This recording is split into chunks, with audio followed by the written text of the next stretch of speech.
नमस्कार। आज हम एक ऐसी किताब के विचारों में गहराई से उतर रहे हैं जिसने दुनिया भर में लाखों लोगों पर असर डाला है।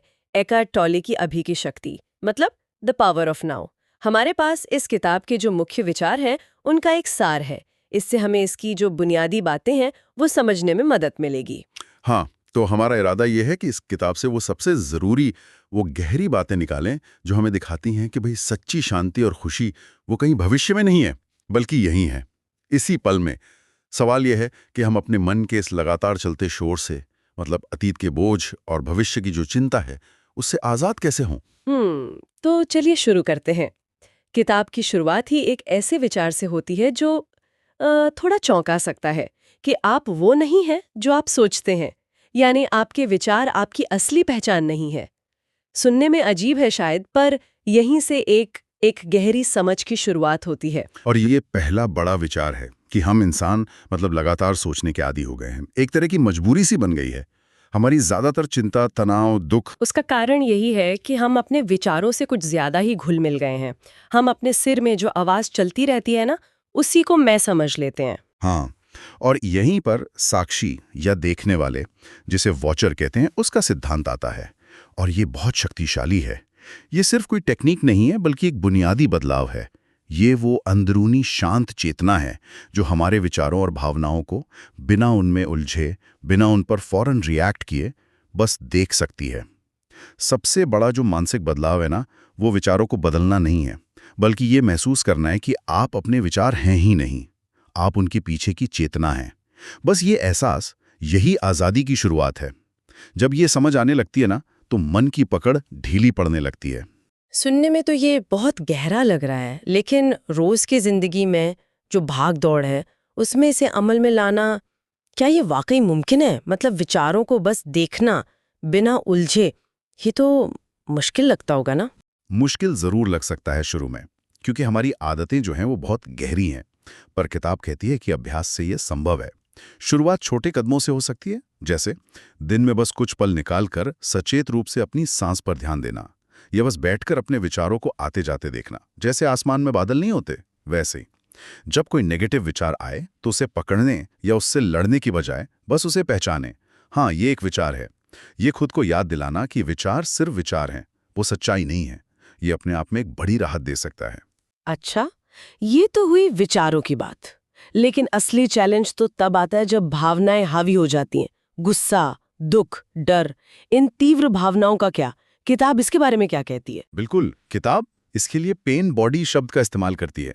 ये एक दिलचस्प कॉन्सेप्ट है। टॉले कहते हैं कि ये हमारे अंदर जमा हुआ पुराना भावनात्मक दर्द है। मतलब बचपन के घाव, पुराने गुस्से, दुख, पछतावे, जो एक तरह के एनर्जी फील्ड की तरह हमारे अंदर रहते हैं। और ये पेन बॉडी, ये समय समय पर एक्टिव हो जाती है, खासकर जब कोई स्थिति पुरानी चोट को ट्रिगर करती है, और फिर वो हमें अपने काबू में ले लेती है। बाप रे, मतलब हमारा पुराना दर्द वो सचमुच एक तरह की एनर्जी बन जाता है जो हमें कंट्रोल कर सकता है।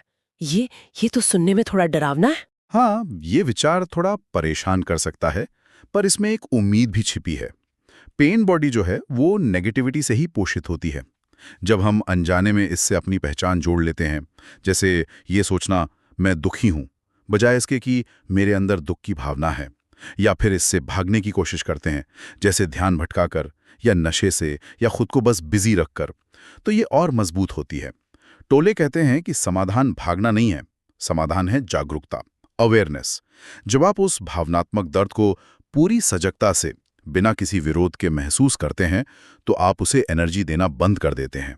आपकी जागरूकता ही वो रोशनी है जो इस अंधेरे को धीरे धीरे घोल लेती है, खत्म कर देती है। तो अगली बार जब गुस्सा या उदासी जैसी कोई तेज भावना उठे, तो उसे दबाने या उस पर फौरन रिएक्ट करने के बजाय रुकें और उसे महसूस करें।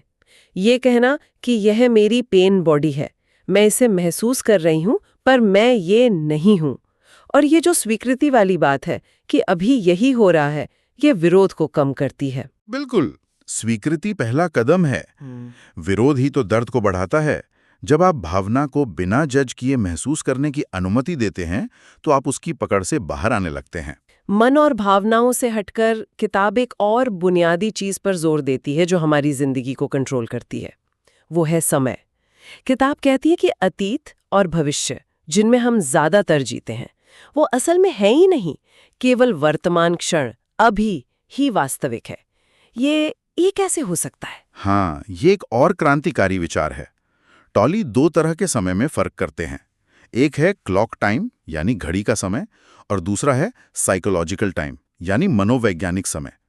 क्लॉक टाइम तो प्रैक्टिकल है, अपॉइंटमेंट लेना, योजना बनाना, ये जरूरी है। लेकिन साइकोलॉजिकल टाइम यानी मन का लगातार अतीत की यादों, पछतावों में भटकना या भविष्य की चिंताओं, उम्मीदों में खोए रहना, ये भ्रम है। अतीत तो जा चुका है, वो सिर्फ एक याद है। भविष्य अभी आया नहीं, वो सिर्फ कल्पना है। जीवन असल में हमेशा अभी में ही घटित होता है। तो इसका मतलब है कि जब हम भविष्य की चिंता करते हैं या अतीत पर पछताते हैं तो हम एक तरह के वहम में जी रहे होते हैं। हम असलियत से यानी अभी से कट जाते हैं। बिल्कुल। और यही दुख का मूल कारण है। टॉले के हिसाब से हम जीवन को वहां ढूंढ रहे होते हैं जहां वो है ही नहीं। सच्ची स्वतंत्रता और शांति वो केवल वर्तमान क्षण को पूरी तरह स्वीकार करने और उसमें जीने में है। इसे कैसे करें? मन तो भागता ही रहता है।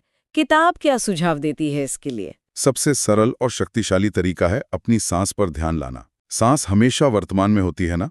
जब भी मन अतीत या भविष्य में भागे, धीरे से अपना ध्यान वापस सांस के आने जाने पर ले आएं, या फिर अपने शरीर की संवेदनाओं पर ध्यान दें। अपने हाथों या पैरों में जो जीवन ऊर्जा है उसे महसूस करें।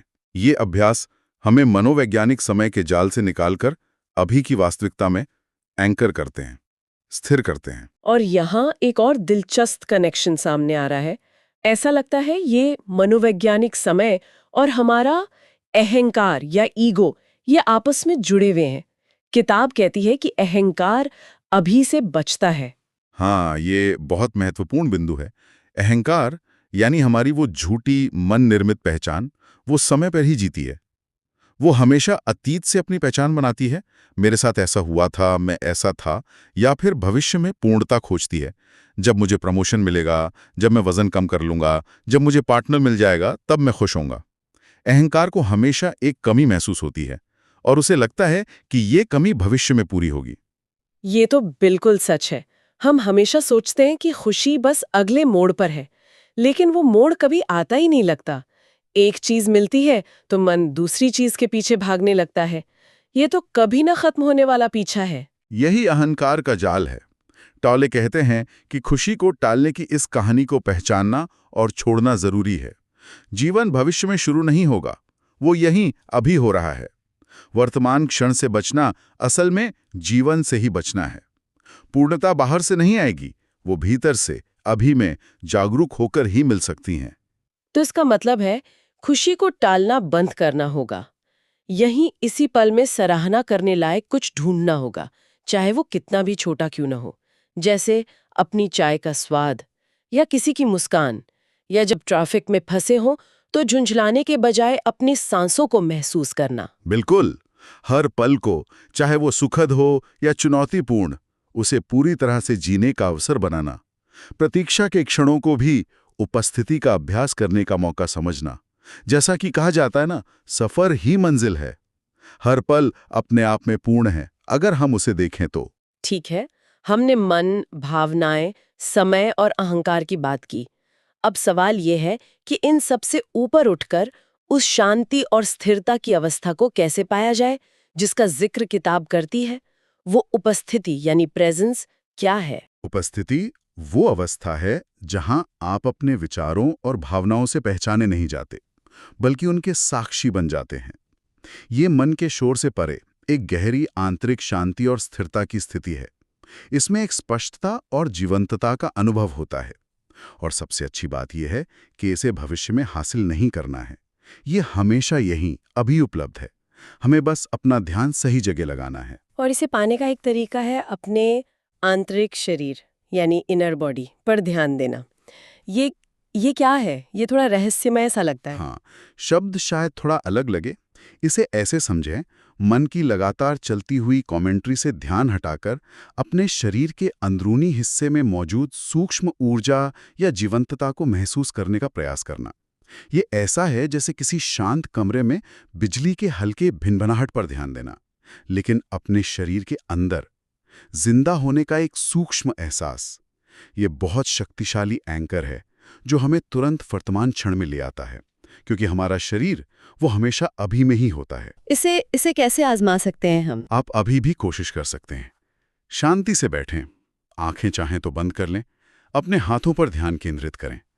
क्या आप उनमें एक हल्की सी झंझनाहट, गर्मी या जीवन शक्ति महसूस कर सकते हैं?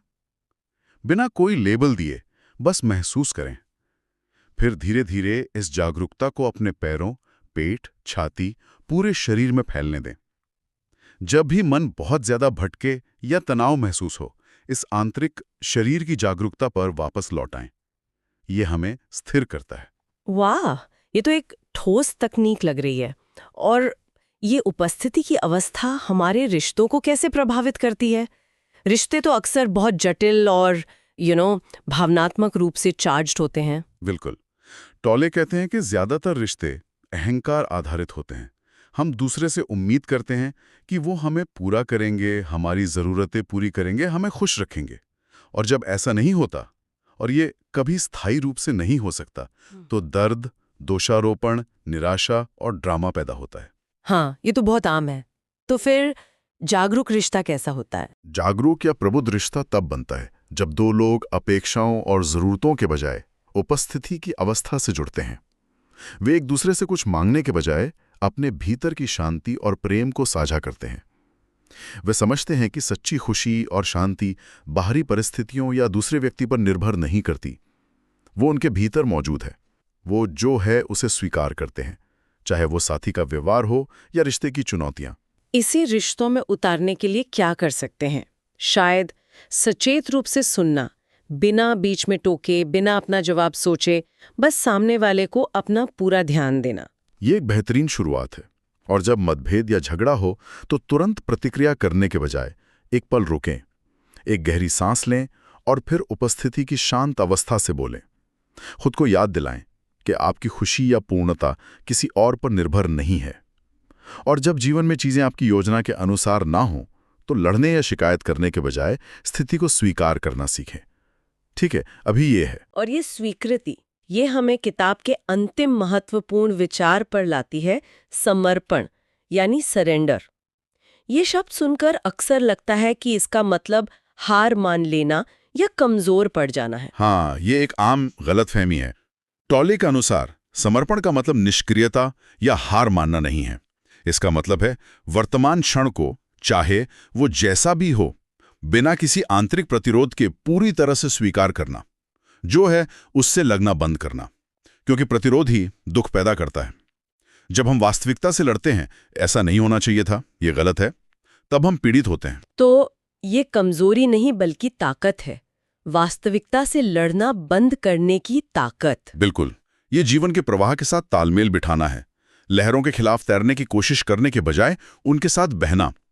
समर्पण का मतलब ये नहीं है कि आप कार्रवाई नहीं करते। पहले आप आंतरिक रूप से हाँ कहते हैं, क्षण को स्वीकार करते हैं, फिर उस स्वीकृति से जो शांति और स्पष्टता पैदा होती है, उससे यदि आवश्यक हो तो सचेत कार्रवाई करते हैं। इसे कैसे आजमाएं? अगली बार जब कुछ उम्मीद के मुताबिक ना हो, चाहे छोटी सी झुंझलाहट हो या बड़ी चुनौती, तो अंदर ही अंदर लड़ने के बजाय बस एक प्रयोग के तौर पे कहें, मैं इस क्षण को स्वीकार करती हूँ, या ठीक है। हाँ, या बस आंतरिक रूप से उस क्षण को हाँ कहें। आप देखेंगे कि ऐसा करने से अंदर का तनाव वो तुरंत कम हो जाता है। स्वीकृति पहला कदम है, उसके बाद समझदारी भरी कार्रवाई आती है अगर जरूरी हो तो। एकार्ट टॉले की अभी की शक्ति से हमने काफी कुछ समझा। अगर सार निकालना हो तो क्या कहेंगे? जीवन कहाँ है? जीवन केवल और केवल वर्तमान क्षण में है। अतीत यादें हैं, भविष्य कल्पना। असली जगह जहां सब कुछ घटित होता है वो अभी है। और इस अभी में पूरी तरह जीने के लिए हमें मन से अपनी पहचान हटानी होगी, साक्षी बनना होगा। अपने भावनात्मक दर्द यानी पेन बॉडी को पहचान कर उसे जागरूकता से मुक्त करना होगा। मनोवैज्ञानिक समय के जाल से निकलकर अभी में स्थिर होना होगा, शायद आंतरिक शरीर की जागरूकता के जरिए। रिश्तों को अपेक्षाओं से हटाकर उपस्थिति पर आधारित करना होगा। और अंततः जीवन की हर परिस्थिति को प्रतिरोध के बजाय समर्पण और स्वीकृति से अपनाना होगा। ये सब तरीके हमें जो अनावश्यक दुख है उससे मुक्त करके सच्ची आंतरिक शांति की ओर ले जाते हैं। ये जीवन से भागना नहीं बल्कि उसे वास्तव में जीना सिखाते हैं। और जाते जाते आपके लिए एक विचार, अगर हम सचमुच केवल अभी में जीना सीख जाएं, जैसा कि ये किताब सुझाती है, तो हमारे जीवन का कौन सा पहलू सबसे ज्यादा बदलेगा और कैसे? क्या ये हमारे काम करने का तरीका होगा, हमारे रिश्ते होंगे, या हमारी आंतरिक शांति का स्तर? इस पर विचार कीजिएगा।